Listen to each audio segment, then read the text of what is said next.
The hope the Chinese Republic would prove weak in its relation with Inner Mongolia was disappointed, because two factors which Mongols hadn't been in position to anticipate, modern arms and railways. Both of these represented, essentially, not the independent power of China, but an illusory Chinese power which was a phase, primarily of the control of which Western nations indirectly exercised over China. But they worked in favor of Chinese. Modern army gave Chinese an immediate military advantage over Mongols, but railways gave them a permanent advantage by making possible the export of agricultural produce over distance which had been prohibitive in age of carts and caravans. They enabled Chinese to settle permanently in Mongol territory. Бүгд хятад улс өвөр монголчуудтай харилцахдаа сул дорой улс байгаасаа гэсэн хүсэл бол талхар болсон.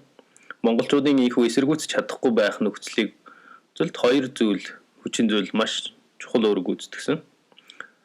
Энэ хоёр зүйл бол нэгдүгээр төмөр зам, нөгөөх нь орчин үеийн галт зэвсэг байсан. Эдгээр хоёр зүйл хоёулаа ялангуяа хятадын бие даасан байдлыг гэхээсээ илүү хятадын юм шиг хүч болж харагдаж байсан.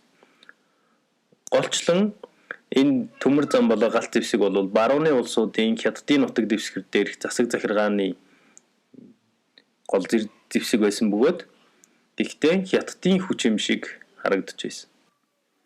Modern arms gave Chinese an immediate military advantage over Mongols, but railway gave them a permanent advantage by making possible export of agricultural produce over distance which had been prohibitive in age of carts and caravans.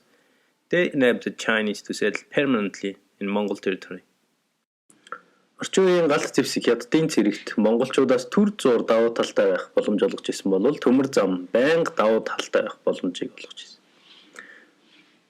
Тэмээжин үхэр тэргээр хөдөө аж ахуйн бараа бүтээгдэхүүнийг тээвэр асар удаан хугацаанд тээвэрлэдэг тэр үеэс одоо ийм хол орон зай төмөр замаар дамжин тээвэр хийх нь маш боломжтой бөгөөд монголчуудын нутаг дэвсгэр дээр хятадууд удаан хугацаанд оршин байх боломжийг мөн бүрдүүлсэн.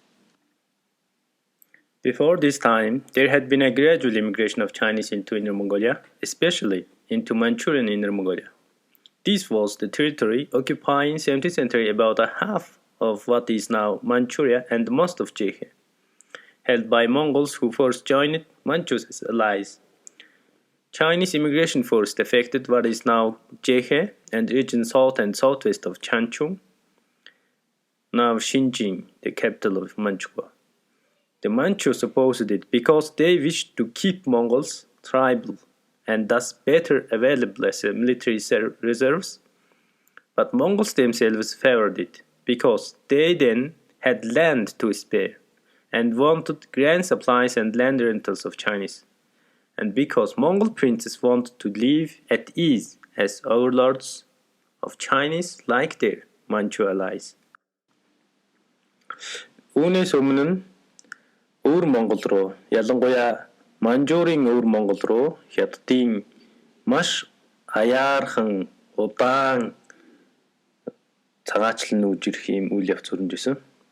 Энэ бүс нутаг бол 17 дугаар зууны ихэнх хагаст одоо Манжуур гэж дуудаж байгаа бүс нутгийн бараг хагас нь болон манж нартай хамгийн анх холбоотон болж нэгдсэн тэр монголч хүмүүсийн нутаг дэвсгэр буюу халуун голын бараг бүх хэсэг хамаарсан байсан. Хятадын ийнхүү цагаачлал бол эхлээд халуун гол буюу Жэхэг, дараа нь одоогийн Манжгоо улсын нийслэл хот байгаа Чанчууны зүүн өмнөд баруун өмнөд болон өмнөд хэсгийн бүс нутаг руу нутагт анх эхэлсэн.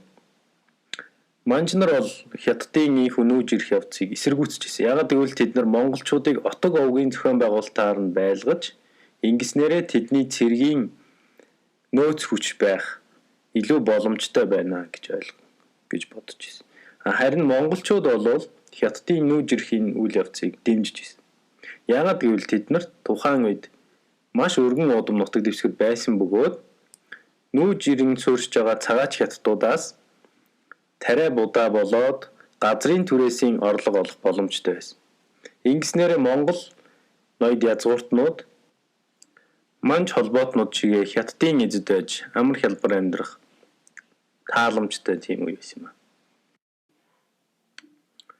With building of railways, Chinese penetration became quite different in character. It started to overwhelm the Mongols, and Mongols, though alarmed, were helpless. The Peking-Suyuan railway started colonization among Tsakar Mongols north of Khalkhin, in the Ulan Tsavlik north of Guihua, but the chief railway construction was in Manchuria, and the chief sufferers were Manchurian Mongols.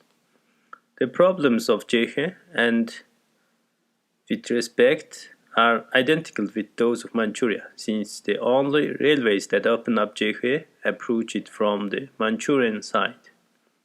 The Mongols were pushed back from the frontier that had reached as far east as Harbin and Chanchu, and to within 80 miles of Mukden until they had lost about 2/3 of their territory in Jehe and about a third of their territory in Manchuria.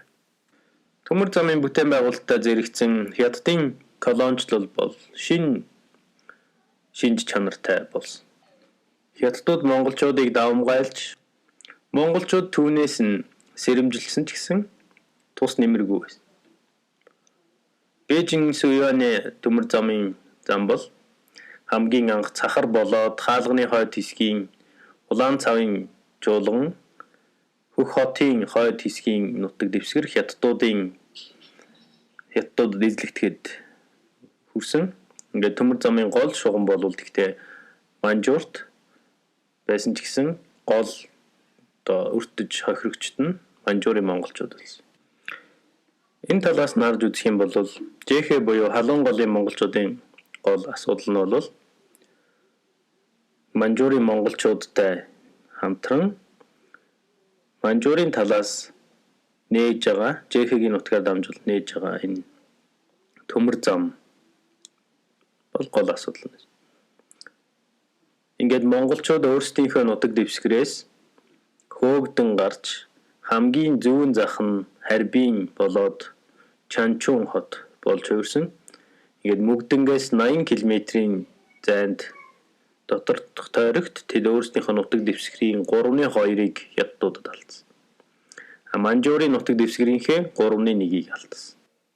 Sudden dominance of Chinese made Mongols irresolute. A number of desperate uprisings did something to slow down the rate of Chinese advance, but Mongol princes capitulated too often to Chinese, with the idea of saving that they could for themselves, at the expense of Mongols as a whole. Chinese adopted a policy of supporting princes in such territory as had not yet been reached by colonization and of giving them a share of the profits of colonization. This divided the interests of princes and commoners and ensured that princes as a class would work against revolutionary Mongol movement. It should, however, be said to the credit of the prince that almost every Mongol rising in defense of Mongol soil was led either by ruling prince or by men of princely family.